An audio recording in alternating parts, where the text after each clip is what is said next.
Welcome to 360 Tamil. இன்னைக்கு இந்த வீடியோல நம்ம எந்த படத்தோட எக்ஸ்பிளனேஷன் பத்தி பார்க்க போறோம்னா, தெலுங்குல இந்த வருஷம் வெளியான ஒரு சூப்பரான த்ரில்லர் படத்தை பத்தி தான் பார்க்க போறோம். இந்த படத்தோட பேரு ஆக்கர் அப்படின்றது. தெலுங்குல வேற டைட்டில் தான், தமிழ்ல ஆக்கர் அப்படின்ற டைட்டில்ல ரிலீஸ் பண்ணியிருக்காங்க. கண்டிப்பா இந்த படம் உங்க எல்லாருக்குமே பிடிக்கும் நம்புறேன். முதல்ல இந்த படத்தோட பிளாட்டை பத்தி பார்ப்போம். ஒரு ஐடி கம்பெனில 4 பேர் வேலை பார்க்கறாங்க. அதே மாதிரி அவங்களுக்குலாம் கேப் டிரைவரா ஒரு நபர் இருக்காரு. இவங்க 5 பேரோட வாழ்க்கையில ஒரு பெரிய பிரச்சனை வந்துரும். அந்த பிரச்சனையை சால்வ் பண்றதுக்கு இவங்க எல்லாருமே ட்ரை பண்றாங்க.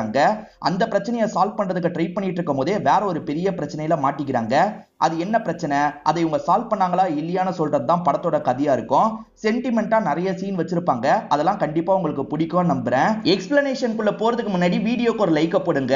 அது மூலியமா இந்த வீடியோ இன்னும் நிறைய பேர்கிட்ட கொண்டு போய் சேர்க்கப்படும். மேற்கொண்டு டைம் வேஸ்ட் பண்ணாம நம்ம நேரடியா எக்ஸ்பிளனேஷனுக்குள்ள போயிடலாம். படத்தோட ஸ்டார்டிங் சீனே வீடு வீடா போய் பாலெல்லாம் ஊத்துவாங்கல்ல, அந்த மாதிரி ஒருத்தர் சைக்கிள்ல வந்துட்டு இருக்கிறத காட்டுறாங்க. இவர் வந்துட்டு இருக்கிறத பைக்ல இருக்க ஒரு நபர் பாக்குறாரு. இப்ப அந்த நபர் இருக்காரு பாத்தீங்களா, வேகமா பக்கத்துல வந்து ஒரு கட்டியை வச்சு இவரோட மண்டையிலேயே அடிச்சிடுறாரு. இவரும் காயப்பட்ட மாதிரி கீழே விழுந்துடுறாரு. அந்த வழியா கார் வருது. கார்ல வரவங்களும் என்னாச்சு ஏதாச்சுன்னு பாக்குறாங்க. கார்ல வந்தவர் டாக்டர் போல, நான் உங்களுக்கு ட்ரீட்மெண்ட் தரேன்ற மாதிரிலாம் சொல்லிட்டாரு. இப்ப கார்ல வச்சு இவருக்கு ஃபர்ஸ்ட் எய்ட் மாதிரிலாம் பண்ணிட்டு இருக்காரு. இவர் உடம்புல ஏதோ ஒரு ஊசி மாதிரிலாம் போட்டுட்டு இருக்காரு. அந்த ஊசியை போட்டதுக்கு அப்புறம் இந்த நபரோட உடம்புக்குள்ள ஏதோ ஒரு மாற்றம் ஏற்படுற மாதிரி நமக்கு காட்டுறாங்க. அது அவருக்கு பெருசா ஃபீல் ஆகல, கொஞ்சம் பெட்டரா ஃபீல் பண்றாரு. வேலையை பார்க்கலான்ற மாதிரி இவருமே சைக்கிள் எடுத்துட்டு கிளம்புறாரு. இப்போ ஒரு பெரிய வீட்டுல பால் போடுறதுக்காக தான் வந்திருக்காரு. இவரை செக் பண்ணிட்டு தான் அங்க இருக்க செக்யூரிட்டி உள்ள விடுறாரு. உள்ள வந்த நபர் இருக்காரு பாத்தீங்களா, பாலெல்லாம் தந்துட்டு இருக்காரு. அப்படி தந்துட்டு இருக்கும் போது அந்த இடமே பிளாஸ்ட் ஆகுது. சோ அந்த நபர் மூலியமா அந்த இடத்தையே பிளாஸ்ட் ஆக வச்சிருக்காங்க அப்படின்றது தெரிய வருது. ஊசிலாம் ஒருத்தர் போட்ட மாதிரி காமிச்சாங்கல்ல, அவர் பேரு ரேவந்த் அப்படின்றது. அவரை பொறுத்த வரைக்கும் என்ன பண்ணுவாருன்னா, உடம்புக்குள்ள ஒரு சிப்பை வச்சிருவாரு. அந்த சிப்பு எந்த ஒரு செக்கிங்லயும் காட்டாது. அந்த சிப்பு மூலியமா பிளாஸ்ட் எல்லாம் ஏற்படுத்தலாம் போல அந்த விஷயத்தை தான் பண்றாரு. எதுக்காக இவர் பண்றாருன்றது போக போக நமக்கு தெரியும். இப்ப கதையில சம்பந்தப்பட்ட 5 கேரக்டர்ஸ் நமக்கு காட்டுறாங்க. முதல் நபரோட பேரு ரிஷி அப்படின்றது. ரிஷியை பொறுத்த வரைக்கும் கேப் டிரைவரா ஒர்க் பண்ணிட்டு இருக்காரு. தெரியாம ஒருத்தர் இடிச்சிடுறாரு. இடிச்சவரை பாக்குறதுக்கு கூட இறங்கி வரமாட்டாரு. உனக்கெல்லாம் மனசாட்சியே இல்லையான்ற மாதிரி கேக்குறாங்க. ஆமா, எனக்கு மனசாட்சியே இல்லன்ற மாதிரி இவரும் பேசிட்டு இங்க இருந்து கிளம்ப ஆரம்பிக்கிறாரு. இப்ப ரெண்டாவது நபரை காட்டுறாங்க. இவர் பேரு சிவா அப்படின்றது. ஐடி கம்பெனில நல்ல சம்பளம் வாங்கிட்டு இருக்காரு. ஆனா வீட்டுக்கு காசு அனுப்ப மாட்டாரு. வீட்டுல இன்னும் நான் படிச்சிட்டு இருக்கேன்ற மாதிரி அப்பப்ப அப்பா கிட்ட காசு வாங்குறாரு. இவர் ட்ரக் நிறைய எடுப்பாரு. அதே மாதிரி பொண்ணுங்க கூட எல்லாம் அடிக்கடி ஒன்னா இருப்பாரு. அதனால தான் காசு சட்டுன்னு செலவாகுது. இப்ப பரத்னு ஒருத்தரை காட்டுறாங்க. இவர் எப்ப பாரு வேலை வேலைன்னு மும்மரமா இருப்பாரு. இவருக்கு ஒரு பையன் இருக்கான். அந்த பையனை பெருசா கண்டுக்கவே மாட்டாரு. எப்ப பாரு பையன் கிட்ட கொஞ்சம் கோவப்பட்டுக்கிட்டே இருக்காரு. இதனால பையனுக்கு அப்பாவை சுத்தமா பிடிக்க மாட்டேங்குது. அப்பா நம்ம கூட டைமே ஸ்பெண்ட் பண்ண மாட்டாரு அப்படின்ற மாதிரிலாம் அந்த பையன் ஃபீல் பண்ணிட்டு இருக்கான். இப்ப 4வது கேரக்டரை காட்டுறாங்க. இவர் பேரு கோவிந்த் அப்படின்றது. இவர் இப்ப பொண்ணு பார்க்கறதுக்காக ஒரு வீட்டுக்கு வந்திருக்காரு. பொண்ணை பார்த்தோன்னே இவருக்கு ரொம்ப பிடிச்சிருது. என்ன பிடிச்சிருக்கான்னு கேக்குறாங்க. அப்பா பிடிச்சிருக்குப்பா, பேசி முடிங்கன்ற மாதிரிலாம் இவர் சொல்லிட்டாரு. இப்ப கோவிந்த் வெளியே வந்துட்டு இருக்கும் போது காக்கா அசிங்கம் பண்ணிருது. வாஷ் பண்ணிக்கோங்கன்ற மாதிரி வீட்டை சேர்ந்தவங்க சொல்றாங்க. இவர் வாஷ் பண்றதுக்காக கொஞ்சம் தள்ளி வராரு. அங்கதான் பொண்ணு யார்கிட்டயோ போன்ல பேசிட்டு இருக்கிறத கவனிக்கிறாரு. பொண்ணுக்கு ஏற்கனவே ஒரு பாய் ஃப்ரெண்ட் இருந்திருக்கான். அவன் கூட ஒன்னா இருந்திருக்காங்க போல. அதை பத்தி தான் பேசிட்டு இருக்காங்க. இதெல்லாம் பாக்குறவர் ஷாக் ஆயிடுறாரு. இந்த கல்யாணம் வேணான்ற மாதிரி ஸ்டாப் பண்ணிடுறாரு. இப்ப 5வது நபரை காட்டுறாங்க. இவர் பேரு நிஷாந்த் அப்படின்றது. இவர் அந்த கம்பெனில வேலை பார்த்துட்டு இருக்காரு. அடுத்த ஸ்டெப்பே இவரால போக முடியல.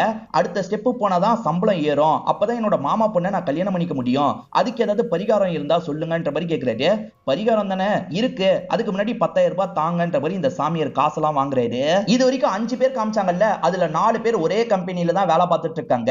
ரிஷி அப்படின்றவர் இவங்களை கூட்டு வந்து வெற்ற வேலை தான் பார்த்துட்டு இருக்காரு. இதை தாண்டியும் மத்தவங்களுக்கும் வண்டி ஓட்டுற வேலை பார்த்துட்டு இருக்காரு. இது எல்லாத்தையும் ஒரு சாங் மாதிரி நமக்கு காமிச்சிட்டு இருக்காங்க. இப்ப காட்டுற பொண்ணோட பேரு இஷிதா அப்படின்றது. வெளிநாட்டுல பெரிய வேலை பார்த்திருப்பாங்க. ஆனா இங்க ஒருத்தரை கண்டுபிடிக்கணும்ன்றதுக்காக வேலையை விட்டுட்டு வந்திருக்காங்க. இப்ப வெளிநாட்டுல இருக்க ஃப்ரெண்டு கால் பண்றாரு. என் ப்ரொபோசலை கூட நீ ஏத்துக்கல, என்னமோ சின்ன வயசுல விளையாண்ட பையனை தேடி போறேன்னு சொன்ன, என்ன கண்டுபிடிச்சியா அப்படின்ற மாதிரி கேட்கிறாரு. இல்ல இப்பதான் ஒரு வேலையை நான் ஏற்பாடு பண்ணிருக்கேன், அங்க இருந்து அவனை தேடி அலைய போறேன் அப்படின்ற மாதிரிலாம் இவங்க சொல்லிட்டு இருக்காங்க. ரிஷி இருக்கார்ல, கம்பெனில சைன் வாங்குறதுக்காக வந்துட்டு இருக்காரு. புதுசா வந்த இஷிதாவும் இவரை பார்த்து ஷாக் ஆகுறாங்க. நம்ம சின்ன வயசுல பார்த்தது இவனை தானே அப்படின்ற மாதிரிலாம் யோசிச்சுட்டு இருக்காங்க. இப்ப இவர்கிட்ட பேசுறதுக்கு ட்ரை பண்றாங்க. ஆனா இவர் பெருசா பதிலே சொல்ல மாட்டாரு. அமைதியா இங்க இருந்து கிளம்பிடுறாரு. என்ன கேள்விக்கு கூட இவன் பதில் சொல்ல மாட்டான் அப்படின்ற மாதிரி இவங்க யோசிக்கிறாங்க. சின்ன வயசுல இவங்க விளையாண்ட நபரோட பேரு மகாதேவ் அப்படின்றது போல. இப்ப இவங்க உள்ள வரும்போது வேற ஒரு பொண்ணு இருக்காங்க. அந்த பொண்ணு பேரு பிரியா அப்படின்றது. அந்த பொண்ணுமே புதுசா ஜாயின் பண்றதுக்காக தான் வந்திருக்காங்க. இப்ப ஜாயின் பண்ண வந்திருக்கவங்க இருக்காங்கல்ல, கோவிந்த் கிட்ட பேசுறாங்க. கோவிந்த் என்னென்ன வேலைன்றதெல்லாம் இவங்க கிட்ட சொல்லிட்டு இருக்காரு. பிரியாக்கு கோவிந்த பார்த்தோனே பிடிச்சிருது போல. லவ் அட் ஃபர்ஸ்ட் சைட்னு சொல்லுவாங்கல்ல, உங்களை பார்த்தோனே எனக்கு பிடிச்சிருச்சுன்ற மாதிரி ப்ரொபோஸ்லாம் பண்ணிட்டு இருக்காங்க. ஆனா இவருக்கு விருப்பம் இல்ல போல. முதல்ல இங்க இருந்து கிளம்புங்க அப்படின்ற மாதிரிலாம் அனுப்பி வச்சிட்டு இருக்காரு. சிவா இதெல்லாம் கவனிச்சிருப்பாரு. ஏன்டா நோ சொல்லிட்டேன்னு கேக்குறாரு. அவர் ரொம்ப மாடர்னா இருக்கா, எனக்கு மாடர்னான பொண்ணுங்கலாம் செட் ஆகாது, எனக்கு ட்ரெடிஷனலா இருக்க பொண்ணுங்க தான் வேணும்ன்ற மாதிரிலாம் சொல்றாரு. பரத் எப்ப பாரு வேலை பார்த்துக்கிட்டே இருப்பாருன்னு சொன்னா பாத்தீங்களா, ஒரு ப்ராஜெக்ட் இருக்கு, அதுக்காக தான் இவர் மும்மரமா வேலை பார்த்துட்டு இருக்காரு. இவருக்கு அடுத்த லெவல் போஸ்டிங்ல இருக்க நபர் இருக்கார்ல, இந்த ப்ராஜெக்ட் மட்டும் நீ நல்லபடியா பண்ணிரு, உனக்கு நான் ரெக்கமெண்ட் பண்றேன், உனக்கு போஸ்டிங்க ஏத்துறேன்ற மாதிரி சொல்லிட்டாரு. சரி சார் அப்படின்ற மாதிரி பரத்தும் சந்தோஷமா ஏத்துக்கிறாரு. புதுசா வந்த இஷிதா ரிஷி கிட்ட பேசுறதுக்கு ட்ரை பண்றாங்க. ஆனா ரிஷி ஒரு வார்த்தை கூட பேசவே மாட்டாரு. இப்ப இவங்க இருக்காங்கல்ல, சிவாவை பார்த்து பேசுறதுக்காக வந்திருக்காங்க. எனக்கு வெளியே போனோம், அதுக்கு இந்த கேபை புக் பண்ணலாம்னு நினைக்கிறேன், எனக்காக பேச முடியுமான்னு கேக்குறாங்க. சிவாவும் ஏத்துக்கிறாரு. இப்ப ரிஷி கிட்ட பேசுறாரு. ரிஷி இருக்கார்ல, இவ்வளவு காசு ஆகும்ன்ற மாதிரி சொல்லிட்டாரு. எனக்கு காசு பிரச்சனை இல்ல, ஓகேன்ற மாதிரி இஷிதாவும் ஏத்துக்கிறாங்க. புதுசா வந்த பிரியாக்கு கோவிந்த பிடிச்சிருக்குன்னு சொன்னா பாத்தீங்களா, அடிக்கடி அவர்கிட்ட ஃப்ளோட் எல்லாம் பண்ணிட்டு இருக்காங்க. ஆனா இவருக்கு சுத்தமா பிடிக்க மாட்டேங்குது. இவங்களை பார்த்தோன்னா சட்டுன்னு விலகி எல்லாம் போயிட்டு இருக்காரு. அவனுக்கு என்னதான் பிரச்சனை அப்படின்ற மாதிரி மத்தவங்க கிட்ட பேசுறாங்க. அவனுக்கு ட்ரெடிஷனலா பொண்ணு வேணுமான்ற மாதிரி ஃப்ரெண்ட்ஸும் சொல்றாங்க. இப்போ ஒரு நாள் ஹோலி செலிப்ரேஷன்லாம் நடந்துட்டு இருக்கு. ஃப்ரெண்ட்ஸுங்க நடந்து வந்துட்டு இருக்காங்க. அப்பதான் ஒரு பொண்ணு எல்லார் மேலயும் கலர் பொடி எல்லாம் போட்டுட்டு இருக்காங்க. பாக்குற இவருமே மிரண்டு போயிடுறாரு. பார்த்தா பிரியா தான் மாடர்ன் ட்ரெஸ்ல இல்லாம நார்மல் ட்ரெஸ்ல இருக்காங்க. இத பாக்குற இவருக்கு லைட்டா பிடிக்க ஆரம்பிச்சிருது. அவங்க கிட்ட பேசினா என்னன்ற மாதிரி யோசிக்கிறாரு. போக போக அவங்க கிட்ட பேசி பழகலாம் ஆரம்பிக்கிறாரு. இத ஒரு சாங் மாதிரி நமக்கு காட்டுறாங்க. அதே சமயம் ரிஷி கூட இஷிதா வந்துட்டு இருக்காங்கல்ல, ஊரெல்லாம் சுத்தி பார்த்துக்கிட்டே தான் வந்துட்டு இருக்காங்க. அவர் பெருசா கண்டுக்கவே மாட்டாரு. வெளியே வந்து போட்டோ எடுன்ற மாதிரி சொல்றாங்க. இல்ல இல்ல என்னாலாம் வர முடியாதுன்ற மாதிரி இவர் சொல்லிட்டாரு. சரி வேற யார்கிட்டயாவது கேட்டு போட்டோ எடுத்துக்கலாம் அப்படின்ற மாதிரி ஒரு கேங்க கிட்ட போட்டோக்காக கேக்குறாங்க. ஆனா அந்த கேங் இஷிதா கிட்ட மிஸ்பிஹேவ் பண்றதுக்கு ட்ரை பண்றாங்க. வா வான்னு கூப்பிடுறாங்க. ஆனா ரிஷி கண்டுக்கவே மாட்டாரு. ஒரு ஸ்டேஜ்ல இவங்களே தள்ளி விட்டுட்டு வேகமா கார் கிட்ட வந்துடுறாங்க. கார் கிட்ட வந்ததுக்கு அப்புறம் தான் இவர் காரை எடுக்கிறாரு. என்ன இவன் ஹெல்ப் கூட பண்ணல அப்படின்ற மாதிரி இவங்க யோசிக்கிறாங்க. சிவா எப்ப பாரு போதையில் தான் இருப்பாரு. இப்ப ரூம்ல இருக்கும் போது பொண்ணு கூட ஒன்னா இருந்துட்டு இருக்காரு. அப்பன்னு பார்த்தா அப்பா கிட்ட இருந்து கால் வருது. கீழே தான்ப்பா வெயிட் பண்றேன்னு அப்பா சொல்லிட்டாரு. இவன் வேகமா கீழே வந்துடுறாரு. அப்பாவை மேல விடக்கூடாது, பேசி அனுப்பிடணும்னு நினைக்கிறாரு. இப்ப கூட நான் ஒரு கிளாஸ்ல தான்ப்பா இருக்கேன், உங்களை கூட்டு போக முடியாதுன்னு சொல்லிட்டாரு. பரவாயில்ல இருக்கட்டும்ன்ற மாதிரி அப்பா சொல்லிட்டாரு. இன்னும் நிறைய காசெல்லாம் பையனுக்கு தந்துட்டு இருக்காரு. ஆக்சுவலா இந்த சிவா நிறைய சம்பாதிக்கிறாரு. சம்பாதிக்கிற எல்லாத்தையும் இவரே செலவு பண்ணிடுறாரு. அது பத்தாதுன்னு அப்பா கிட்ட இருந்தும் காசெல்லாம் வாங்கிட்டு இருக்காரு. இப்ப அப்பா இங்க இருந்து கிளம்பி போயிடுறாரு. ஸ்டார்டிங் ரேவந்த்னு ஒருத்தர் ஒரு இடத்த பிளாஸ்ட் பண்ணாரு பாத்தீங்களா, அவர் வேற ஏதோ ஒரு இடத்த பிளாஸ்ட் பண்றதுக்கு பிளான்லாம் போடுறாரு போல. அது சார்ந்த டீடைல்லாம் விசாரிங்கன்ற மாதிரி ஆளுங்க கிட்ட சொல்லிட்டாரு. ஆளுங்களும் சரின்ற மாதிரிலாம் ஏத்துக்கிறாங்க. இந்த கோவிந்த பொறுத்த வரைக்கும் பீர் மட்டும் குடிப்பாரு, மத்த கெட்ட பழக்கம்லாம் கிடையாது. அதை தயங்கி தயங்கி பிரியா கிட்ட சொல்லலாம் நினைக்கிறது. சொல்லு எதுக்காக இவ்வளவு தயங்குறன்ற மாதிரி இவங்க கேட்டுட்டு இருக்காங்க. அப்ப ஆர்டரா இவங்க சரக்கெல்லாம் ஆர்டர் பண்றாங்க. இது நீ சரக்கெல்லாம் அடிப்பியான்ற மாதிரி கேக்குறாரு. ஆமா சரக்கெல்லாம் அடிப்பேன்ற மாதிரி சாதாரணமா சொல்றாங்க. ஆனா இவரால அதை சாதாரணமா எடுத்துக்க முடியல. இந்த மாதிரி ஒரு பொண்ணை நம்ம லவ் பண்ணுமா அப்படின்ற மாதிரிலாம் யோசிக்கிறாரு. இப்ப டூர் எல்லாம் முடிச்சுட்டு இஷிதா வந்துடுறாங்க. சிவா எப்படி இருந்ததுன்னு கேக்குறாரு. ஆக்சுவலா ரிஷி ஹெல்ப்பே பண்ணல, அதெல்லாம் சொல்லி இவங்களும் திட்டுற மாதிரி பேசிட்டு இருக்காங்க. அவனை பத்தி ஒரு விஷயம் சொல்லணும்ன்ற மாதிரி சிவா தள்ளி கூட்டு வந்துடுறாரு. ரிஷி சின்ன பையனா இருக்கும் போது கார் ஆக்சிடென்ட் ஆயிருக்கும். பேரண்ட்ஸ் உயிருக்கு போராடிட்டு இருந்திருப்பாங்க. அந்த சமயம் சுத்தி இருக்க யாராவது வந்திருந்தா ஹெல்ப் பண்ணிருக்கலாம். ஆனா ஒருத்தர் கூட வந்திருக்க மாட்டாங்க. அப்பத்துல இருந்தே இவர் ஹெல்ப் பண்ற விஷயத்தை விட்டுருப்பாரு. அப்படிதான் ஹெல்ப் பண்ணாம இருக்கான், அவன் நிலைமையில இருந்து கொஞ்சம் யோசிச்சு பாரு அப்படின்ற மாதிரிலாம் சொல்லிட்டாரு. இவங்களோட மனசும் லைட்டா மாற ஆரம்பிக்குது. நிஷாந்த் நமக்கு காட்டுறாங்க. பாஸ் கொடுத்த வேலையை சூப்பரா பண்ணிட்டேன், இன்னைக்கு என்ன பாராட்ட போறாரு அப்படின்ற மாதிரி மத்த ஃப்ரெண்ட்ஸ் கிட்ட சொல்றாரு. இப்ப பாஸும் கூப்பிட்டு பேசுறாரு. உன்கிட்ட நான் என்ன வேலை பண்ண சொன்னேன், நீ என்ன வேலைடா பண்ணிருக்க, வேலையை சொதப்பி வச்சிருக்க அப்படின்ற மாதிரிலாம் பயங்கரமா திட்டுறாரு. ஆக மொத்தத்துல இவருக்கு ப்ரொமோஷன் கிடைக்காதுன்ற மாதிரிலாம் ஃபீல் பண்றாரு. கோவிந்தும் பிரியா கூட நடந்ததை பத்தி சிவா கிட்ட சொல்றாரு. அதுக்கு சிவா இருக்கார்ல, அவ குடிக்கிறது தான் உனக்கு பிரச்சனைனா குடிக்காத, எனக்கு பிடிக்க மாட்டேங்குதுன்னு அவ கிட்ட பேசிப்பாரு, அவ என்ன சொல்றான்னு அப்பதானே தெரியும்ன்ற மாதிரி கேக்குறாரு. சரி ஓகேன்ற மாதிரி கோவிந்த் இருக்கார்ல, உன்னை மீட் பண்ணோன்ற மாதிரி சொல்றாரு. சரி கோயில்ல வச்சு மீட் பண்ணிக்கலாம் அப்படின்ற மாதிரி இவங்களுமே ஏத்துக்கிறாங்க. பரத் இருக்கார்ல, பையனை மானிட்டர் பண்றதுக்காக அவனோட பேக்ல ஒன்ன செட் பண்ணிருப்பாரு. இப்ப பையன் ஸ்கூல்ல இல்லாம ஒரு தியேட்டர்ல இருக்கான்றது இவருக்கு காட்டுது. இவர் பயங்கரமா டென்ஷன் ஆகுறாரு. இப்ப பையனும் ஸ்கூல் எல்லாம் முடிச்சுட்டு வீட்டுக்கு வந்துடுறான். எங்க போயிட்டு வரேன்னு கேக்குறாரு. ஸ்கூல்ல இருந்து வரேன்ற மாதிரி சொல்றான். இவர் கோவத்துல பலார்னு அரைஞ்சிடுறாரு. போய் சொல்லாத, நீ தியேட்டருக்கு போயிட்டு வரேன்னு சொல்றாரு. எங்க அவசரப்படாதீங்க, இவன் ஸ்கூல்ல தான் இன்னைக்கு தியேட்டருக்கு கூட்டு போனாங்கன்ற மாதிரி ஒய்ஃப் சொல்றாங்க. நம்ம தான் அவசரப்பட்டு அடிச்சிட்டோம் அப்படின்ற மாதிரி இவரும் யோசிக்கிறாரு. ஆனா பையன் கிட்ட இறங்கி போய் சாரி எல்லாம் கேட்க வேணான்ற மாதிரி இவரும் அமைதியா விட்டுறாரு. கோவிந்த் பிரியா மேல கோவத்துல வந்திருப்பாரு. ஆனா உங்களை சாரியில பார்த்தோன்னா இவரோட கோவம் எல்லாம் பறந்து போயிருது. ஆக்சுவலா நீ குடிக்கிறது எனக்கு பிடிக்கலன்ற மாதிரி வெளிப்படையா சொல்லிடுறாரு. அவ்வளவுதானே பிரச்சனை, கல்யாணத்துக்கு அப்புறம் நான் குடிக்க மாட்டேன் அப்படின்ற மாதிரி இவங்க சொல்றாங்க. இதை கேட்டு இவரும் சந்தோஷப்படுறாரு. சரி வீட்டுல பேசி முடிச்சிடலான்ற மாதிரி யோசிக்கிறாரு. அப்பன்னு பார்த்து கார்த்திக் அப்படின்ற ஒரு நபர் இந்த இடத்துக்கு வராரு. கார்த்திக் எப்ப ஊர்ல இருந்து வந்தன்ற மாதிரி இவங்க கட்டி பிடிச்சிடுறாங்க. அப்பதான் இவங்க ரெண்டு பேர் பெஸ்டின்னு தெரிய வருது. அந்த கார்த்திக் இவங்களை கட்டி பிடிச்சு பேசுறாரு. நானும் இவ்வளவு சுத்தி பாக்குறதுக்கு போறோம், அப்புறமா மீட் பண்ணலான்ற மாதிரி கூட்டு போறாரு. ஆனா இதெல்லாம் பாக்குற கோவிந்துக்கு கடுப்பாயிருது. ரிஷி எப்பவுமே பேச மாட்டார்ல, இப்ப இஷிதாவா பேச ஆரம்பிக்கிறாங்க. உனக்கு நடந்த விஷயத்தை பத்தி உன்னோட ஃப்ரெண்டு சொல்லி தான் எனக்கு தெரிஞ்சது.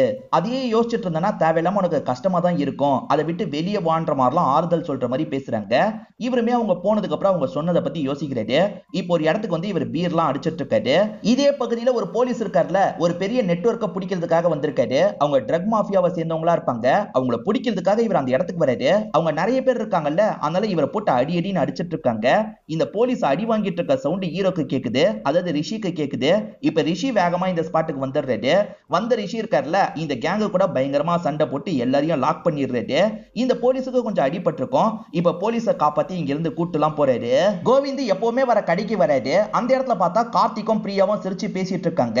கோவிந்த் இதை பார்த்து கடுப்பாயிட்டு இருக்காரு. அப்ப கார்த்திக்கு கோவிந்த கவனிச்சிடுறாரு. பிரதர் என்ன இந்த பக்கம் வாங்கன்ற மாதிரி கூப்பிட்டு உட்கார வச்சு பேச ஆரம்பிக்கிறாரு. நீங்க பிரியாவா ஆளையே மாத்திட்டீங்க, எப்ப பாரு உங்களை பத்தி தான் பேசிட்டு இருக்கா. இந்த 2 நாள் உங்களை பத்தி மட்டும் தான் என்கிட்ட சொன்னா. உங்களுக்கு இந்த கடனா ரொம்ப பிடிக்குமாமே, அதனால தான் என்னையும் கூட்டு வந்தா அப்படின்ற மாதிரிலாம் சொல்றாரு. இதை கேட்கிற இவருக்கு ரொம்ப ஆச்சரியமா இருக்கு. அப்ப பிரியா நம்மள தான் விரும்புறா, நம்ம தான் தேவையில்லாம யோசிக்கிறோம் அப்படின்ற மாதிரிலாம் யோசிக்கிறாரு. இப்ப இந்த கார்த்திக்கு போன் கால் வருது, கொஞ்சம் தள்ளி போயிடுறாரு. கோவிந்தும் பிரியா தான் நமக்கானவ அப்படின்ற மாதிரி யோசிக்கிறாரு. சீக்கிரமா நம்ம 2 பேரோட வீட்லயும் பேசிடலாம்னு சொல்லிட்டாரு. சரி ஓகேன்ற மாதிரி இவங்களுமே இந்த இடத்துல ஏத்துக்கிறாங்க. ரிஷி யார்கிட்டயும் சரியாவே பேச மாட்டாரு. ஆனா இஷிதாவை இறக்கி விடும் போது பார்த்து போங்கன்ற மாதிரி சொல்லிட்டாரு. நீ என்கிட்ட பேசின ஆச்சரியமா இருக்குன்ற மாதிரி இவங்க சொல்றாங்க. நீங்க சொன்னதை யோசிச்சுதான் இப்படி மாறிட்டேன்ற மாதிரி சொல்லிட்டாரு. அப்ப இதை செலிப்ரேட் பண்ணோம், என் வீட்டுக்கு வந்து காஃபி குடிச்சிட்டு போன்னு சொல்றாங்க. சரின்ற மாதிரி இவருமே காஃபி குடிக்கிறதுக்காக வீட்டுக்கு வந்துடுறாரு. இப்ப 2 பேருமே ஜெனரலா பேசிட்டு இருக்காங்க. அப்பதான் இவங்க எதுக்காக வந்திருக்காங்கன்ற விஷயத்தை இவர்கிட்ட சொல்ல ஆரம்பிக்கிறாங்க. அதாவது எனக்கு சின்ன வயசுல ஒரு பையனை ரொம்ப பிடிக்கும், அந்த பையனை தேடி தான் இந்த ஊருக்கு வந்திருக்கான்ற மாதிரி சொல்ல ஆரம்பிக்கிறாங்க. அந்த பையன் பேரு மகாதேவ் அப்படின்றது. ஆக்சுவலா இவங்க மேக்ஸ்ல கம்மி மார்க் வாங்கியிருப்பாங்க. அப்பா போட்டு பயங்கரமா திட்டி இருப்பாரு. நான் உனக்கு சொல்லி தரேன்ற மாதிரி அந்த பையன் சொல்லி தந்திருப்பான். அவன் ரொம்ப ஜீனியஸா இருப்பான். அப்பத்துல இருந்தே அவனை எனக்கு ரொம்ப பிடிக்கும்னு சொல்றாங்க. உண்மை என்ன தெரியுமா, இந்த ரிஷி தான் அந்த மகாதேவா இருப்பாரு. இவரும் உள்ளுக்குள்ள இதை கேட்டு சந்தோஷப்பட்டு இருக்காரு. நம்ம தான் அந்த மகாதேவ்னு சொல்லாமான்ற மாதிரி இவர் யோசிக்கிறாரு. அதுக்குள்ள இஷிதா ஒரு விஷயத்த சொல்றாங்க. அவன் நல்லா படிப்பான், நானே இப்ப நல்ல போஸ்டிங்ல இருக்கேன்னா அவன்லாம் எவ்வளவு பெரிய போஸ்டிங்ல இருப்பான், அதை யோசிச்சு பாரு அப்படின்ற மாதிரிலாம் சொல்லிட்டு இருக்காங்க. ஐயோ நம்ம கேப் டிரைவர்னு தெரிஞ்சா ஏத்துக்க மாட்டாளா, அவசரப்பட்டு நம்ம தான் மகாதேவன்றதை சொல்லக்கூடாது அப்படின்ற மாதிரிலாம் யோசிக்கிறாரு. சரிங்க நான் கிளம்புறேன்ற மாதிரி சொல்லிட்டாரு. நான் உன்கிட்ட ஷேர் பண்ண விஷயத்த யார்கிட்டயும் ஷேர் பண்ணாத, நீ அவனை மாதிரியே இருந்த, அதனால தான் உன்கிட்ட ஷேர் பண்ணன்ற மாதிரி சொல்றாங்க. இந்த ரிஷி நல்லா படிப்பாரு. பேரண்ட்ஸ் ஆக்சிடென்ட்ல இறந்து போயிட்டாங்கல்ல, அதனால படிக்க முடியாம போயிருக்கோம். கோவிந்த் கிட்ட எனக்கு வேலை வேணும்னு கேக்குறாரு. நீ கரஸ்ல பண்ணுடா, கண்டிப்பா நான் வேலை வாங்கி தரேன் அப்படின்ற மாதிரி கோவிந்தம் இந்த இடத்துல சொல்றாரு. இப்ப ரிஷி இருக்கார்ல, உங்களுக்கு தான் மகாதேவா அவ்வளவு பிடிக்கும்னு சொல்றீங்கல்ல, சின்ன வயசுலயே அந்த விஷயத்த கொஞ்சம் வெளிப்படுத்தி இருக்க வேண்டியதானே அப்படின்ற மாதிரி கேக்குறாரு. நான் அவனுக்கு 2-3 வாட்டி வெளிப்படுத்தி இருக்கேன். ஒரு வாட்டி லெட்டரே எழுதி தந்தேன், அந்த லெட்டர் அவன் பார்த்தானா என்னன்னு கூட எனக்கு தெரியலன்ற மாதிரி சொல்லிட்டாங்க. ஆக்சுவலா இவங்க ஊரை விட்டு போற நிலைமை வரும், அப்பதான் லெட்டர் மாதிரி தந்துட்டு போயிருப்பாங்க. பிரசன்ட்ல ஹீரோ இருக்காரு பாத்தீங்களா, வேகமா வீட்டுக்கு வந்துடுறாரு. அம்மா போட்டோக்கு பின்னாடி தான் அந்த லெட்டரை வச்சிருப்பாரு. அதை இவ்வளவு வருஷம் படிக்காம இருந்திருக்காரு போல. இப்ப ஓபன் பண்ணி பாக்குறாரு. அவங்க சொன்ன மாதிரியே உன்னை எனக்கு ரொம்ப பிடிக்கும்ன்ற மாதிரி தான் எழுதி வச்சிருக்காங்க. இதை பார்த்து சந்தோஷப்படுறாரு. அடிக்கடி இவங்க 2 பேருமே மீட்லாம் பண்றாங்க. இவருமே சீக்கிரமா நம்ம படிப்பெல்லாம் முடிக்கணும், நல்ல வேலை வாங்கணும், அதுக்கப்புறம் இவங்க கிட்ட சொல்லணும்ன்ற மாதிரிலாம் யோசிக்கிறாரு. பிரியா இப்பயே ஒன்னா இருக்கலாம்ன்ற மாதிரிலாம் சொல்றாங்க. இல்ல இல்ல கல்யாணத்துக்கு அப்புறம் தான் ஒன்னா இருக்கணும் அப்படின்ற மாதிரி கோவிந்த் சொல்லிட்டாரு. அட்லீஸ்ட் கிஸ்ஸாவது பண்ணிக்கலாமா, கிஸ் பண்ணிக்கலாம் அப்படின்ற மாதிரி இவங்க 2 பேருமே கிஸ் பண்ணிக்கிறாங்க. இப்ப சிவாக்கு காசு தேவைப்படுது. அப்பா கிட்ட காசு கேட்கிறாரு. அப்பா கிட்டே காசு இல்லன்ற மாதிரி அப்பா சொல்றாரு. இதை கேட்டு இவர் இந்த இடத்துல பயங்கரமா கோவம் எல்லாம் பட்டுட்டு இருக்காரு. ட்ரக் எடுக்க முடியாம இவரால ஒண்ணுமே பண்ண முடியல. இப்ப ட்ரக் வாங்குறவர்கிட்ட ட்ரக் வேணும்னு கேக்குறாரு. காசு இல்லாம தர முடியாது, வேற ஒரு இடத்துல சப்ளை பண்ணும், சப்ளை பண்ணு உனக்கு ட்ரக் தரேன்ற மாதிரி சொல்லிட்டாரு. அண்ணன் மாட்டிக்கிட்டா பிரச்சனை, ப்ளீஸ் தாங்கன்ற மாதிரி கேட்குறாரு. நீ தந்தா தரேன், இல்லைன்னா கிளம்புன்ற மாதிரி சொல்லிட்டாரு. சரி சப்ளை பண்றன்ற மாதிரி இவரும் ட்ரக் எல்லாம் வாங்கிட்டு கிளம்ப ஆரம்பிக்கிறாரு. இவர் நைட்டு ஒரு வழியா வந்துட்டு இருக்கும் போது அந்த இடத்துல போலீஸ் செக்கிங்லாம் நடந்துட்டு இருக்கு. இவர் வண்டியும் நிறுத்தி செக்லாம் பண்ண ஆரம்பிக்கிறாங்க. இவர்கிட்ட பேப்பர்லாம் கரெக்டா இருக்கு. சரி கிளம்பு அப்படின்ற மாதிரிலாம் சொல்லிட்டாங்க. இவர் சாவி போடாமையே வண்டியை ஸ்டார்ட் பண்றதுக்கு ட்ரை பண்றாரு. கொஞ்சம் பதட்டமா இருக்காரு. என்ன இவ்வளவு பதட்டமா இருக்கான், இவனை ஃபுல்லா செக் பண்ணு அப்படின்ற மாதிரி போலீஸ் சொல்லிட்டாரு. செக் பண்ணும்போது தான் இவர் ட்ரக் வச்சிருக்கிறது தெரியுது. ஓஹோ, இந்த வேலையை தான் பண்ணிட்டு இருக்கியா அப்படின்ற மாதிரி இவங்களுமே லாக் பண்ணி விசாரணை பண்ணிட்டு இருக்காங்க. உன் ஃப்ரெண்ட்ஸ் யாருக்காவது கால் பண்ணு அப்படின்ற மாதிரி சொல்லிட்டாரு. இவரும் ஃப்ரெண்ட்ஸ் 4 பேருக்கு கால் பண்ணிட்டாரு. அவங்க 4 பேருமே கொஞ்ச நேரத்துல இந்த இடத்துக்கு வந்துடுறாங்க. ஆக மொத்தத்துல நீங்க 5 பேர் சேர்ந்து தான் இந்த விஷயத்தை பண்ணிட்டு இருக்கீங்களா அப்படின்ற மாதிரி போலீஸ் கேக்குறாரு. இதுக்கும் இவங்களுக்கும் சம்பந்தம் இல்லல்ல, எங்களுக்குலாம் தெரியாதுன்ற மாதிரி சொல்லிட்டாங்க. ஆனா போலீஸ் 5 பேரோட ஐடி கார்டையும் புடிங்கிடுறாரு. சார் ப்ளீஸ் சார் விட்டுருங்க அப்படின்ற மாதிரிலாம் கேக்குறாங்க. 25 லட்சம் ரூபாய் ரெடி பண்ணி தந்தீங்கன்னா விட்டுறேன் அப்படின்ற மாதிரி இவர் சொல்லிட்டாரு. அவ்வளவு காசுக்கு என்ன பண்றது அப்படின்ற மாதிரிலாம் இவங்க யோசிக்கிறாங்க. சரி பாத்துக்கலாம் அப்படின்ற மாதிரி இங்க இருந்து கிளம்ப ஆரம்பிக்கிறாங்க. இந்த ரேவந்த் சில நியூஸ் எல்லாம் கலெக்ட் பண்ணி கொண்டு வான்னு ஒரு பையன் கிட்ட சொல்லியிருப்பாரு. அவன் டேட்டாவெல்லாம் கலெக்ட் பண்ணிட்டேன் அப்படின்ற மாதிரி சொல்றான். இப்ப பேமெண்டா காசு கேட்கறான். ஆனா இவர் இருக்காரு பாத்தீங்களா, வேலை முடிஞ்சோன்னா அந்த பையனோட கதையை முடிச்சிடுறாரு. இப்ப அந்த போலீஸ் கிட்ட இருந்து இந்த ரேவந்துக்கு கால் வருது. ஒரு 5 பேர் வேணும்னு கேட்டல, கரெக்டா அந்த 5 பேரை லாக் பண்ணிட்டேன். அந்த 5 பேர் இதுக்கப்புறம் நம்ம என்ன சொன்னாலும் பண்ணுவாங்கன்ற மாதிரிலாம் சொல்லிட்டாரு. இந்த இடத்துல ரேவந்த் சிரிக்கிறாரு. இங்கதான் இன்டர்வல போடுறாங்க. இங்க இருக்கவங்களுமே காசெல்லாம் பெரட்டி சிவாக்கு ஹெல்ப் பண்ணலாம் நினைக்கிறாங்க. ஆனா பரத் இருக்காருல, எனக்கும் இதுக்கும் சம்பந்தமே கிடையாது, என் ஐடி கார்டு எனக்கு சீக்கிரமா கிடைக்கணும், நீங்க என்ன வேணா பண்ணிக்கோங்க அப்படின்ற மாதிரி கோவமா பேசிட்டு இருக்காரு. அதே சமயம் இந்த கேங்ல நிஷாந்த பொறுத்த வரைக்கும் சுத்தமா காசே இருக்காது. என் வேலையே போற நிலைமையில தான் இருக்குன்ற மாதிரி சொல்லிட்டாரு. கவலைப்படாதரா, இந்த சார் கிட்ட பேசு, உன் வேலையை தக்கவாது வச்சுக்கலாம் அப்படின்ற மாதிரி எல்லாருமே அவர்கிட்ட சொல்லிட்டு இருக்காங்க. இப்ப நிஷாந்தமே அந்த சார் கிட்ட ப்ராஜெக்ட பத்தி பேசுறாரு. ப்ராஜெக்ட பத்தி பேசுறதுக்கு வந்திருக்கியா, சரக்கு அடிச்சுக்கிட்டே பேசலான்ற மாதிரி இவர் காசுல அவர் நிறைய சரக்கெல்லாம் வாங்கி அடிச்சிட்டு இருக்காரு. சரி இவர் ப்ராஜெக்டை ஏற்பாடு பண்ணி தந்துட்டாருன்னா வேலையை தக்க வச்சுக்கலாம் அப்படின்ற மாதிரி இவருமே நிறைய வாங்கி தந்துட்டு இருக்காரு. சிவாவை பொறுத்த வரைக்கும் அப்பா கிட்ட காசு கேட்கலான்னு ஊருக்கு வந்திருக்காரு. பார்த்தா அப்பாவை போட்டு ஒருத்தர் அடிச்சிட்டு இருக்காரு. என் அப்பா மேலேயே கைய வைக்கிறியான்ற மாதிரி இவர் கோவப்படுறாரு. ஓஹோ, நீதான் இந்த ஆளோட பையனா, உனக்காக தான்டா காசை வாங்கி வாங்கி அவ்வளவு சேர்த்து வச்சிருக்காரு, சீக்கிரமா காசை தரீங்க இல்லனா அவ்வளவுதான்ற மாதிரி வார்னிங்க கொடுத்துட்டு போறாரு. அப்பதான் அப்பாக்கு ஏகப்பட்ட கடன் இருக்குன்றது இவருக்கு தெரிய வருது. இப்ப இஷிதா ரிஷிக்கு கால் பண்ணி பேசுறாங்க. கொஞ்சம் சந்தோஷமா பேசுறாங்க. என்ன மகாதேவ கண்டுபிடிச்சிட்டியான்னு கிண்டலா கேக்குறாரு. ஆமா கண்டுபிடிச்சிட்டேன்ற மாதிரி சொல்றாங்க. இவ என்ன சொல்றா அப்படின்ற மாதிரி இவர் ஷாக் ஆகுறாரு. அவங்க பேசிட்டு இருக்கும் போதே காலை கட் பண்ணிடுறாங்க. அவங்க போற இடத்த பத்தி சொல்லியிருப்பாங்க. இவரும் அந்த இடத்துக்கு வந்துட்டு இருக்காரு. வர வச்சவன் ஃபேக்கா இருப்பான், இவங்க கிட்ட தப்பா நடந்துக்கிறதுக்காக தான் வர வச்சிருப்பான். இது தெரிஞ்சு ரிஷி இந்த இடத்துக்கு வந்துடுறாரு. அவனை அடிச்சு இவங்களை காப்பாத்திடுறாரு. உனக்கு கொஞ்சம் கூட அறிவு இல்லையா, யார் கூப்பிட்டாலும் இந்த மாதிரி வந்துருவியா அப்படின்ற மாதிரிலாம் இவங்களை திட்டிட்டு இருக்காரு. இத்தனை வருஷம் அந்த மகாதேவ் கிடைக்கலன்னா அவன் செத்து போயிருக்க கூட வாய்ப்பு இருக்கு, புரிஞ்சுக்கோ அப்படின்ற மாதிரிலாம் சொல்லிட்டு இருக்காரு. ஆனா இவங்க இருக்காங்கல்ல, என்ன நீ எவ்வளவு வேணா திட்டு, ஆனா அவன் செத்து போயிட்டான் மட்டும் சொல்லாத, என்னால தாங்கிக்க முடியாது அப்படின்ற மாதிரிலாம் ஃபீலிங்கா பேசிட்டு நடக்க ஆரம்பிக்கிறாங்க. இவருக்கும் இதை பார்க்கும்போது கஷ்டமா இருக்கு. ஆனா சொல்ல வேணாம், கொஞ்சம் பொறுப்போம் அப்படின்ற மாதிரிலாம் யோசிக்கிறாரு. இப்ப கோவிந்த் வீட்டை சேர்ந்தவங்க கோவிந்துக்கு நிச்சயம் பண்ணிடலாம் அப்படின்ற மாதிரி யோசிக்கிறாங்க. ஆனா இந்த இடத்துல பிரியா கொஞ்சம் அப்செட்டா இருக்காங்க. அந்த மாதிரி நடந்துருச்சு, நான் என்ன பண்றது அப்படின்ற மாதிரிலாம் கேக்குறாங்க. அதுக்கு ஃப்ரெண்டு கார்த்திக் இருக்கார்ல, நான் இன்னைக்கு குடிபோதையில இருந்தேன், அதனால தான் இந்த தப்பு நடந்துருச்சு, நீ இதெல்லாம் சொல்லாது அப்படின்ற மாதிரிலாம் சொல்லிட்டு இருக்காரு. ஆனா இவங்களுக்கு மனசு கேட்க மாட்டேங்குது. இப்ப கீழே வந்துடுறாங்க. ரிங்க மாத்திக்கோங்கன்ற மாதிரிலாம் அங்க இருக்கவர் சொல்லிட்டாரு. இப்ப அவருமே இவங்க கையில ரிங்க போடுறதுக்காக வராது. இவங்க சட்டுன்னு கையை விளக்கிடுறாங்க. நான் வெர்ஜின் கிடையாது அப்படின்ற மாதிரி இவர்கிட்ட சொல்றாங்க. இதை கேட்கிற இவரு ஷாக் ஆயிடுறாரு. எனக்கு இந்த கல்யாணமே வேணாம் அப்படின்ற மாதிரி இந்த இடத்துல ஸ்டாப் பண்ணிடுறாரு. சிவாவோட குடும்பம் ரொம்ப கஷ்டத்துல இருக்காங்க. அதை சிவா கிட்ட இத்தனை வருஷம் காட்டிக்காம இருந்திருக்காங்கன்னு சிவாக்கு தெரிய வருது. தேவையில்லாம இவ்வளவு கஷ்டப்பட்டுமே, இதுக்கப்புறம் இவங்க கிட்ட காசு கேட்க கூடாது, நம்மளே எப்படியாவது காசு ஏற்பாடு பண்ணலாம், இவங்களுக்கு இதுக்கப்புறம் நம்ம ஹெல்ப் பண்ணோம் அப்படின்ற மாதிரிலாம் இவருமே இந்த இடத்துல யோசிக்க ஆரம்பிக்கிறாரு. ஒரு ஸ்கூல் பையன் என்னோட அப்பா இறந்து போயிட்டாருன்ற மாதிரி சொல்றான். அதுக்கு இந்த பரத்தோட பையன் இருக்கான்ல, அப்பா இறந்து போயிட்டா நல்லது தானே, உன்னை கண்ட்ரோல்லாம் பண்ண மாட்டாரு அப்படின்ற மாதிரி சொல்லிட்டு இருக்கான். இதை டீச்சர் கவனிக்கிறாங்க. இப்போ உடனே பரத்துக்கு கால் பண்றாங்க. உங்க பையனை பத்தி பேசணும்னு சொல்றாங்க.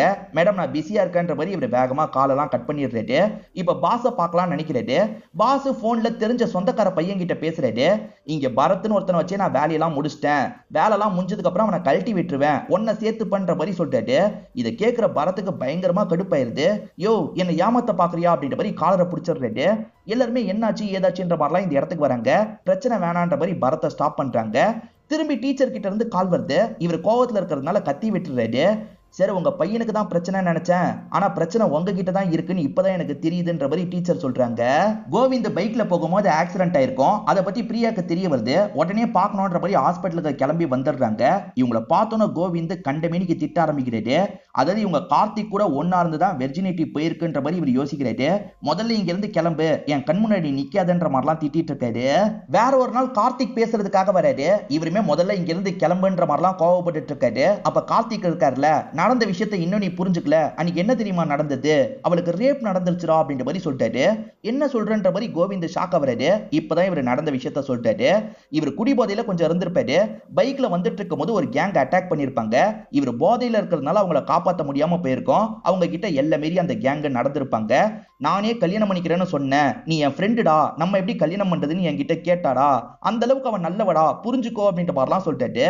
தேவையில்லாம அவசரப்பட்டுட்டுமோ அப்படின்ற மாதிரி கோவிந்த் யோசிக்கிறாரு. நிஷாந்த் சீனியர் இருக்கார்ல, சரக்கடிக்க போலாமான்ற மாதிரி கேட்கிறாரு. இதுக்கப்புறம் வாங்கி தர என்கிட்ட காசு இல்ல, வாங்கி தர முடியாதுன்னு சொல்லிட்டாரு. அப்போ உனக்கு ப்ராஜெக்ட் கிடைக்காது பரவாயில்லையான்னு கேட்கிறாரு. ப்ராஜெக்டே தரலனா கூட பரவாயில்ல, நான் ஏதாவது வேலை பார்த்து பொழைச்சுக்கிறேன் அப்படின்ற மாதிரி இவரும் காலை கட் பண்ணிடுறாரு. அந்த போலீஸ் காசை ரெடி பண்றதுக்கு ஒரு வாரம் தான் டைம் தந்திருப்பாரு. இப்ப அந்த போலீஸ் சொல்ற இடத்துக்கு இவங்க எல்லாருமே கிளம்பி வந்துடுறாங்க. சார் 10 லட்சம் ரூபாய் தான் இருக்கு, கொஞ்சம் அட்ஜஸ்ட் பண்ணிக்கோங்கன்ற மாதிரிலாம் கேட்கறாங்க. ஆனா போலீஸ் இவங்க 5 பேரையும் கண்ட மணிக்கு திட்டிட்டு இருக்காரு. ஒரு பார்ட்டி நடக்கிற இடத்துல வச்சுதான் இவங்களை திட்டிட்டு இருக்காரு. இந்த பார்ட்டியை ஆர்கனைஸ் பண்றதே ரேவந்தா தான் இருப்பாரு. இப்ப ரேவந்த் வெளியே வந்து இந்த 5 பேர் கிட்ட பேசுறாரு. இவங்களுமே பிரச்சனையை பத்தி சொல்றாங்க. இப்ப இந்த 5 பசங்களுக்கு சப்போர்ட் பண்ற மாதிரி பேசுறாரு. சின்ன பசங்க தெரியாம பண்ணிட்டாங்க விட்டுன்ற மாதிரி சொல்றாரு. போலீஸும் ஏத்துக்கிறாரு. இதனால அந்த 5 பசங்களும் நன்றிலாம் சொல்றாங்க. சரி பார்ட்டிக்கு வந்து கலந்துக்கோங்கன்ற மாதிரி இவர் சொல்லிட்டாரு. இவர் ரொம்ப கூப்பிடுறதுனால இவங்களுமே பார்ட்டிக்கு வந்து பீர்லாம் குடிச்சிட்டு இருக்காங்க. ஒரு பீர் தான் குடிச்சிருப்பாங்க, அதுக்கே இவங்க எல்லாருமே மயங்கிடுறாங்க. ஏன்னா அவர் தான் மயக்க மருந்து கலந்துருப்பாரு.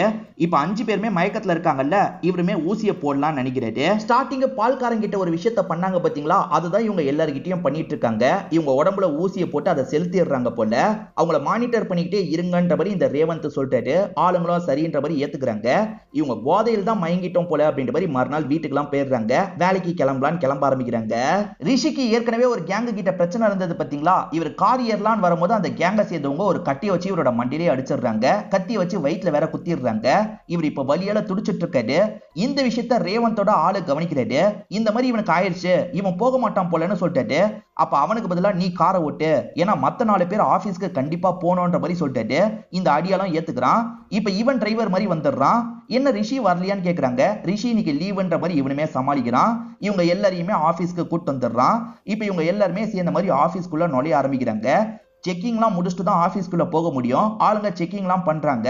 இவங்க எல்லார உடம்புலயும் ஒரு பிரச்சனை இருக்கு, அதாவது வெடிக்கிற மாதிரி ஒரு விஷயம் இருக்கு. ஆனா அது செக்கிங்ல மாட்ட மாட்டேங்குது. இவங்க வேலை பார்த்துட்டு இருக்க ஆபீஸ்ல ஏகப்பட்ட டேட்டா இருக்கும். அது எல்லாத்தையும் காலி பண்றதுக்காக தான் ரேவந்த் இப்படி பண்ணிருக்காருன்றது நமக்கு தெரிய வருது. இப்ப அப்படியே கட் பண்ணி நிஷாந்த காட்டுறாங்க. இவர் வேலையே போனாலும் பரவாயில்லன்ற ஐடியால தான் இந்த இடத்துக்கு வந்திருக்காரு. அப்பன்னு பார்த்து இவரோட சீனியருக்கு ஒரு பிரச்சனை ஏற்படுது. டே பிரச்சனையை யாருக்குமே சால்வ் பண்ண தெரியலடா, நீ வந்து கொஞ்சம் பாருன்ற மாதிரிலாம் கேட்கிறாரு. இவர் கொஞ்சம் விஷயம் உள்ள வரதான் இருப்பாரு. அதுக்காக தான் சீனியர் இப்படி கேட்கிறாரு. சரி வரேன்ற மாதிரி இவருமே இந்த இடத்துல ஏத்துக்கிறாரு. இப்ப ரிஷிக்கு இந்த இடத்துல ட்ரீட்மெண்ட்லாம் கொடுத்துட்டு இருக்காங்க. அப்படி ட்ரீட்மெண்ட்லாம் கொடுத்துட்டு இருக்கும் போது தான் இவரோட உடம்புல ஏதோ கலந்திருக்கிறது இவங்களுக்கு தெரிய வருது. வித்தியாசமா இருக்கேன்ற மாதிரி டாக்டர் யோசிக்கிறாரு. ஸ்கேன்லாம் எடுத்து பாக்குறாரு. அப்படி பார்க்கும் போது தான் பிரச்சனை பெருசு அப்படின்றது இவருக்கு தெரியுது. இப்போ உடனே போலீஸ்க்கு இன்ஃபார்ம் பண்ணிடுறாரு. இந்த ரிஷி ஏற்கனவே காப்பாத்தினாரு பாத்தீங்களா, அந்த போலீஸ் தான் இந்த இடத்துக்கு வந்திருக்காரு.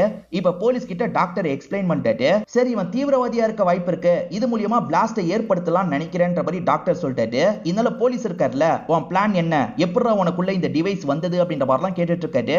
சரி எதை பத்தி பேசுறீங்க எனக்கு புரியலன்ற மாதிரிலாம் ரிஷியும் சொல்லிட்டு இருக்காரு. இஷிதாவும் திரும்பி ஃபாரின்கே போயிடலான்னு முடிவெடுத்திருப்பாங்க. ரிஷி பிக்கப் பண்றதுக்கு வரேன்னு சொல்லியிருப்பாரு. அவர் வரதுக்கு லேட் ஆகுது. அதனால வேற ஒரு வண்டியை இவங்களுமே புடிச்சிட்டு கிளம்பலான்னு முடிவு பண்றாங்க. ஆக்சுவலா ஹீரோ இன்னைக்கு உண்மையை சொல்லலாம்னு நினைச்சிருப்பாரு. அதுக்குள்ளதான் கத்தி குத்துலாம் வாங்கியிருப்பாரு. இப்ப இஷிதாவோட ஃப்ரெண்டு கிட்ட இருந்து கால் வருது. ஃப்ரெண்ட் இருக்காங்கல்ல, நானும் அந்த மகாதேவ பத்தி விசாரிச்சேன், ஃப்ரெண்ட்ஸ் நம்பர் மட்டும் எனக்கு கிடைச்சிருக்குன்ற மாதிரி சொல்லிட்டாங்க. சரி அந்த ஃப்ரெண்ட்ஸ் நம்பரை தான் நான் பேசி பாக்குறேன்ற மாதிரி இவங்களுமே ஃப்ரெண்ட்ஸ் நம்பர் எல்லாத்தையும் வாங்கிக்கிறாங்க. உங்களை அட்டாக் பண்ணவங்க இப்படி பண்ணிருப்பாங்களான்ற மாதிரி போலீஸ் கேட்கறாரு. இல்ல சார், நான் ரொம்ப நேரம் மயங்கவே இல்ல சார், நான் பார்ட்டிக்காக ஒரு இடத்துக்கு போனேன், அங்கதான் ரொம்ப நேரம் மயக்கத்துல இருந்தேன், அவங்க தான் இதை பண்ணிருக்க வாய்ப்பு இருக்கு. ஒருவேளை எனக்குள்ள இதை செலுத்தி இருக்காங்கன்னா அவங்க என்ன பார்த்துக்கிட்டே இருக்க வாய்ப்பு இருக்கு, நம்ம சிசிடிவியை செக் பண்ணலாம்னு சொல்லிட்டாரு. சரி என் ஃப்ரெண்ட்ஸுக்கும் இப்படி நடந்திருக்க வாய்ப்பு இருக்கு, ஆபீஸ்க்கு ஒரு டீம் அனுப்புங்கன்னு சொல்லிட்டாரு. இந்த போலீஸும் சரின்ற மாதிரிலாம் ஏத்துக்கிறாரு. இப்ப இஷிதா இருக்காங்கல்ல, மகாதேவோட ஃப்ரெண்ட்ஸ்க்குலாம் கால் பண்றாங்க. மொத நபர் இருக்காருல்ல, நான் டச்ல இல்லன்ற மாதிரி சொல்லிட்டாரு. இப்ப ரெண்டாவது ஒருத்தருக்கு கால் பண்ணி பேசுறாங்க. நான் டச்ல தான் இருக்கேன், ரிஷியோட பேரண்ட்ஸ் ஆக்சிடென்ட்ல இறந்து போயிட்டாங்க, அதுக்கப்புறம் அவன் டாக்ஸி டிரைவரா மாறிட்டான், இந்த கம்பெனிக்காக ஓட்டுறான்ற மாதிரி சொல்லிட்டாரு. இதை கேட்கறவங்க ஷாக் ஆகுறாங்க. அவன் முழு பேரு ரிஷி மகாதேவ் அப்படின்ற மாதிரி இப்பதான் சொல்றாரு.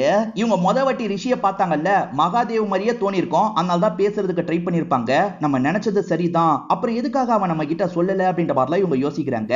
கேப் டிரைவர்ன்றதுனால சொல்லாம இருந்திருப்பான் போலன்னு யோசிக்கிறாங்க. இப்ப கால் பண்ணி இவர்கிட்ட பேச ஆரம்பிக்கிறாங்க. அவன் பெரிய வேலையில இருப்பான்னு நினைக்க தான் செஞ்சேன். பெரிய வேலையில இருந்தாதான் கல்யாணம் பண்ணிப்பேன்னு சொல்ல, உன்னை எனக்கு ரொம்ப பிடிக்கும், ஏன் என்கிட்ட சொல்லன்ற மாதிரிலாம் இவங்க பேசிட்டு இருக்காங்க. இன்னைக்கு இவங்க கிட்ட லவ்வ சொல்லிடலாம் நினைச்சிருப்பாரு. ஆனா பிரச்சனை என்னன்னு பாத்தீங்கன்னா இன்னும் 2 மணி நேரத்துல அது வெடிக்க போகுது, இவர் சாக போறாரு. அதனால இவர் இருக்கார்ல, நீ என்ன உளறிட்டு இருக்க, நீ என்ன பேசுறேன்னு எனக்கு புரியல, மகாதேவ் யாருன்னு எனக்கு தெரியாது, நானும் அவனும் ஒண்ணு கிடையாது அப்படின்ற மாதிரிலாம் இவர் பேசிட்டு காலை வச்சிடுறாரு. என்ன இப்படி சொல்றான்ற மாதிரி இவங்களுமே இந்த இடத்துல யோசிச்சுட்டு இருக்காங்க. எதுக்காக இப்படி பேசுனீங்கன்ற மாதிரி போலீஸ் பாக்குறாரு. இன்னும் 2 மணி நேரத்துல நான் சாக போறேன் சார், இப்போ போய் லவ்வ பத்தி சொல்ல சொல்றீங்களா, இதெல்லாம் வேணாம் சார் அப்படின்ற மாதிரி சொல்லிட்டு இப்ப சிசிடிவியை செக் பண்றாங்க. இவரை இந்த ஹாஸ்பிட்டல்ல ஒருத்த மானிட்டர் பண்றது தெரிய வருது. அவனை ஃபாலோ பண்ணா கரெக்டா இருக்கும், நான் போய் ஃபாலோ பண்றேன்ற மாதிரி சொல்லிட்டு இந்த போலீஸும் சரின்ற மாதிரி ஏத்துக்கிறாரு. இந்த பரத் ஒய்ஃபு கூடயும் பையன் கூடயும் டைமே ஸ்பெண்ட் பண்ண மாட்டார்ல, இப்ப ஒய்ஃபுக்கு கால் பண்ணிட்டாரு. என்ன அதிசயமா கால் பண்ணிருக்கீங்கன்ற மாதிரி ஒய்ஃபு கேக்குறாங்க. இன்னைக்கு ஈவினிங் வந்ததுக்கு அப்புறம் வெளியே போலாம், பையன் கூட ஏதாவது படத்துக்கு போலாம் அப்படின்ற மாதிரிலாம் இவரும் சந்தோஷமா பேசிட்டு இருக்காரு. இப்ப போலீஸ் ஆளுங்க இருக்காங்க, எங்க கூட நீங்க ஒரு இடத்துக்கு வரணும்ன்ற மாதிரி இவரை லாக் பண்ணிட்டு இருக்காங்க. அதே மாதிரி சிவாவையும் லாக் பண்ற மாதிரி நமக்கு காட்டுறாங்க. இப்ப நிஷாந்த் இருக்காரு பாத்தீங்களா, தனியால எல்லா வேலையும் முடிச்சிடுறாரு. இத பாக்குற இவரோட மேனேஜருக்கே ரொம்ப ஆச்சரியமா இருக்கு. அடுத்த ப்ராஜெக்ட்ல நீ கண்டிப்பா இருக்கன்ற மாதிரிலாம் பாராட்டிட்டு இருக்காரு. இப்ப ஆளுங்க இருக்காங்கல்ல, இவரையும் கூட்டு போறதுக்காக வந்துடுறாங்க. இப்ப கோவிந்த் இருக்காருல, பிரியா கிட்ட பேசுறதுக்காக வந்துட்டு இருக்காரு. அப்ப பிரியாக்கு ஒருத்தன் கால் பண்றான், என் லவ்வ ரிஜெக்ட் பண்ணல, அதனால தான் அன்னைக்கு நைட் என் ஃப்ரெண்ட்ஸ் கூட சேர்ந்து வாங்கிட்ட எல்ல மீறி நடந்தன்ற மாதிரி சொல்றான். இதை நினைச்சு இவங்க ஃபீல் பண்ணிட்டு இருக்காங்க. இப்பதான் இவருமே பேசுறதுக்காக வராரு. என்ன மன்னிச்சிரு, நம்ம 2 பேர் திரும்பி சேரலாம்னு சொல்லிட்டு இவங்களுமே இப்ப கால் பண்ணவனை பத்தி எல்லாம் சொல்லிட்டு இருக்காங்க. அப்பன்னு பார்த்து போலீஸுங்க இருக்காங்கல்ல, இவரை கூட்டு போறதுக்கு வந்துடுறாங்க. இப்ப போலீஸுங்க இருக்காங்கல்ல, ஆள் நடமாட்டம் இல்லாத பகுதிக்கு கூட்டு வந்துடுறாங்க. இன்னும் 1 மணி நேரத்துல நீங்க வெடிச்சு சதற போறீங்க, அதனாலதான் இங்க வர வச்சிருக்கோம்னு சொல்றாங்க. என்ன சொல்றீங்க அப்படின்ற மாதிரி இவங்க டீட்டெயிலா விஷயத்தெல்லாம் கேட்டு தெரிஞ்சுக்கிறாங்க. இப்ப பரத்துக்கு பரத்தோட ஒய்ஃபு கிட்ட இருந்து கால் வருது. பையன் ஸ்கூலுக்கே வரலையா, மிஸ் ஆயிட்டானா, எனக்கு பயமா இருக்கு அப்படின்ற மாதிரிலாம் சொல்லிட்டாங்க. பையன் ஏதாவது பண்ணிக்க போறான் அப்படின்ற மாதிரி இவருக்குமே பயமா இருக்கு. இப்ப இவருமே வாட்ச்ல செக் பண்ணிட்டாரு. ஒரு குளத்துக்கிட்ட தான் பையன் நின்னுட்டு இருக்கிறது இவருக்கு தெரியுது. சார் என் பையன் ஏதோ தப்பா பண்ண போறான் போல சார், நான் காப்பாத்துறதுக்கு போனோன்னு கேக்குறாரு. சார் நான் போயிட்டு கண்டிப்பா திரும்பி வந்துருவேன் சார், இந்த டைம்குள்ள வந்துடுறேன் சார், போக விடுங்கன்னு கேக்குறாரு. இந்த போலீஸுமே துணைக்கு கூட ஒருத்தர் அனுப்பி வைக்கிறாரு. இப்ப 2 பேருமே வேகமா இங்க இருந்து கிளம்ப ஆரம்பிக்கிறாங்க. பிரியா கிட்ட தப்பா நடந்தது யாருன்றது தெரிஞ்சிருச்சுல்ல, இப்ப கோவிந்த் அவங்களை ஏதாவது பண்ணணும்னு நினைக்கிறாரு. சார் இந்த மாதிரி அந்த பொண்ணு கிட்ட பண்ணிட்டாங்க சார், அவனுங்களுக்கு தண்டனைலாம் கிடைக்க வாய்ப்பு இல்ல சார், நானே தண்டனை தரணும்னு நினைக்கிறேன், கடைசி ஆசை நினைச்சுக்கோங்க சார் ப்ளீஸ் அப்படின்ற மாதிரி கேக்குறாரு. இந்த போலீஸும் சரின்ற மாதிரி இவர்கிட்ட கண்ணை தந்துடுறாரு. இப்ப ரிஷி இருக்காரு பாத்தீங்களா, ஃபாலோ பண்ணால, அவனை கவனிச்சு வச்சிருவாரு. அவனுக்கே தெரியாம அவனை ஃபாலோ பண்றாரு. அவன் ஒரு பழைய ஃபேக்டரிக்குள்ள தான் போயிட்டு இருக்கான். இவருமே அந்த இடத்துக்கு வந்துடுறாரு. இப்ப அங்க இருக்க ஆளுங்க கூட எல்லாம் சண்டை போட்டுட்டு இருக்காரு. ஒரு ஸ்டேஜ்ல இங்க ரேவந்த் இருக்கிறதையும் கவனிச்சிடுறாரு. பரத்தோட பையன் ஒரு எக்ஸாம்ல ஃபெயில் ஆயிருப்பான், அப்பா அடிச்சிட போறாருன்ற பயத்துல தான் இவன் தற்கொலை பண்றதுக்காக வந்திருக்கான். நல்ல வேலையை இவர் பக்கத்துல வந்து தடுத்துடுறாரு. ஏன்டா இப்படி பண்ண நினைச்ச, அப்பா அவன்கிட்ட கோவப்பட்டது தப்பு தான், என்ன மன்னிச்சிரு அப்படின்ற மாதிரிலாம் பையன் கிட்ட மன்னிப்பு கேட்டுட்டு இருக்காரு. இப்ப இஷிதாவும் சிவா கிட்ட பேசுறாங்க. எதுக்காக ரிஷி இந்த மாதிரிலாம் நடந்துக்கிறான்னு எனக்கு புரியலன்னு சொல்லிட்டாங்க. இதுதான் விஷயம், ஏன்னா இன்னும் 1 மணி நேரத்துல நாங்க எல்லாருமே சாக போறோம்ன்ற மாதிரி சொல்லிட்டாரு. இப்ப அவன் எங்கன்னு கேக்குறாங்க. இவருமே இருக்க லொகேஷனை பத்தி சொல்லிட்டாரு. உடனே ஹீரோ இருக்கிற இடத்துக்கு போனோம்னு இவங்க கிளம்புறாங்க. பிரியா கிட்ட தப்பா நடந்துக்கிட்டாங்க பாத்தீங்களா, அவங்க எல்லாருமே ஒரு பார்ல உட்கார்ந்து சரக்கச்சிட்டு இருப்பாங்க. இப்ப கோவிந்த் அந்த இடத்துக்கு வந்துடுறாரு. இவங்க கூட சண்டை போடுறாரு. கன்னு வேற வச்சிருக்காருல, ஷூட்லாம் பண்றாரு. ரிஷி இருக்காருல, இந்த கேங்கு கூட சண்டை போடுறாரு. நம்ம செத்தாலும் பரவாயில்ல, இந்த கேங் அதுக்கு முன்னாடி சாவடிச்சிடணும்னு நினைக்கிறாரு. இப்ப அப்பா இருக்காருல, பையனை கூட்டு வந்துடுறாரு. ஒய்ஃபுமே இந்த இடத்துக்கு வந்துடுறாங்க. இப்ப ஹஸ்பண்ட் இருக்காருல, நான் இன்னும் கொஞ்ச நேரத்துல சாக போறேன், நீ தான் பையனை நல்லபடியா பாத்துக்கணும், உங்க கூட டைம் ஸ்பெண்ட் பண்ண முடியும் போதே நான் ஸ்பெண்ட் பண்ணிருக்கணும், தப்பு பண்ணிட்டேன்ற மாதிரிலாம் ஃபீலிங்கா பேசுறாரு. இப்ப போலீஸ் டைம் ஆயிடுச்சுன்னு சொல்லிட்டாரு. அதனால 2 பேருமே இங்க இருந்து கிளம்புறாங்க.